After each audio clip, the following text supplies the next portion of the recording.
Who am I without their calendar? For years, my life was dictated by the calendar on the fridge. It was plastered with appointments, practices, recitals, games, and church events. Each square was crammed with names, arrows, and scribbles in different ink colors. At a glance, I could tell where every child needed to be and when. My days were not my own. They were tethered to that calendar like a marionette on strings. Slowly, over time, the children's schedules and appointments dropped off my calendar. And then one day, my calendar was empty. I remember flipping to a new month, marker in hand, only to realize I had nothing to write down.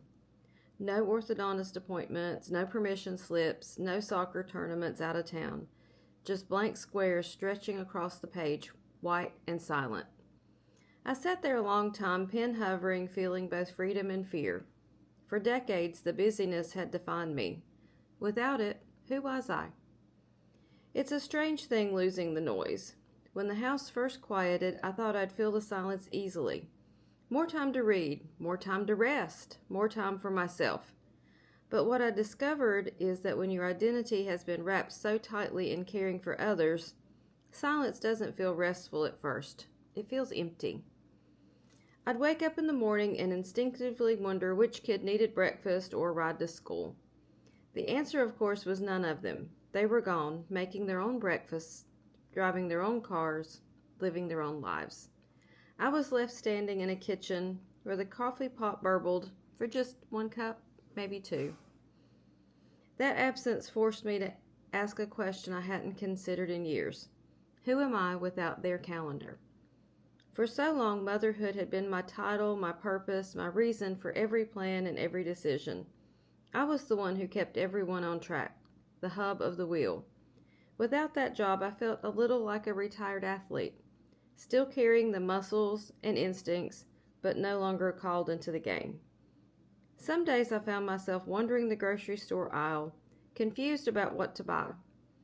Without sports snacks or school lunches on the list, I felt aimless. Some nights I'd set the table for more people than were actually coming. My habits hadn't quite caught up to my new reality. At first, I filled the blank spaces with busyness. I cleaned closets, rearranged furniture, volunteered for committees, but eventually I realized I wasn't looking for chores, I was looking for me. I started asking, what did I love to do before the children came? What dreams had I shelved for another time? What brought me joy that wasn't tied to anyone else's schedule? It was harder to answer than I expected. I remembered how much I used to love writing before evenings were consumed with paperwork. I remembered the way I used to enjoy walking early in the morning before carpools became my exercise. I remembered the stack of books I'd bought and never touched, promising myself someday. That someday had arrived, so I began a small morning walk, an afternoon lost in a book, a journal entry that turned into 3 pages, then 5. I went out with friends. I let myself stumble and fumble, reminding myself that rediscovery is supposed to be messy. There was guilt at first. Guilt that I was spending time and money on myself instead of my kids. Guilt that I was enjoying a quiet morning when they were out wrestling with adulthood. I had spent so many years putting their needs ahead of mine that putting myself on the calendar felt selfish. But slowly I realized it wasn't selfish, it was necessary. If I wanted to live fully in this new season, I had to reclaim the parts of myself I had left waiting in the wings. What surprised me most was how much joy I found in simple things. Sitting in a coffee shop with a book. Cooking a meal, not because someone needed it, but because I wanted to try a new recipe. Taking a day trip with no reason other than curiosity. These weren't extravagant acts, but they stitched me back together. And here's the beautiful irony. The more I rediscovered myself, the more present I could be for my adult children. They didn't need me anymore as their chauffeur or planner, but they still needed me as a whole person, someone who could listen, encourage, and model what it looked like to thrive in every season. I think many parents reach this stage and wonder, what now?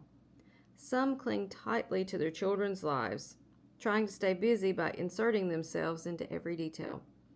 Others collapse into emptiness, unsure of how to move forward. But the truth is, the empty calendar is an opportunity. It's a wide open space waiting to be filled, not with what we've lost, but with what we've postponed. It's not the end of purpose, it's the beginning of a new one. Now, when I look at my calendar, it's no longer crammed with field trips and practices. Instead, I see my handwriting next to things that matter to me. Lunch with a friend, a weekend trip with my husband, a writing deadline, a volunteer shift. The squares aren't empty anymore. They're alive in a new way. I'm not just a mother, I'm a woman with dreams, passions, and purpose that extend beyond the years of raising children. And that realization has brought me more peace than I imagined possible when the fridge first stood bare. The day the calendar emptied, I thought I had lost my identity. But what I've learned is the blank squares aren't a void, they're an invitation. Parenting gave me structure. Now it's up to me to give myself life. Because I'm not only the keeper of their schedules, I'm the keeper of my own story.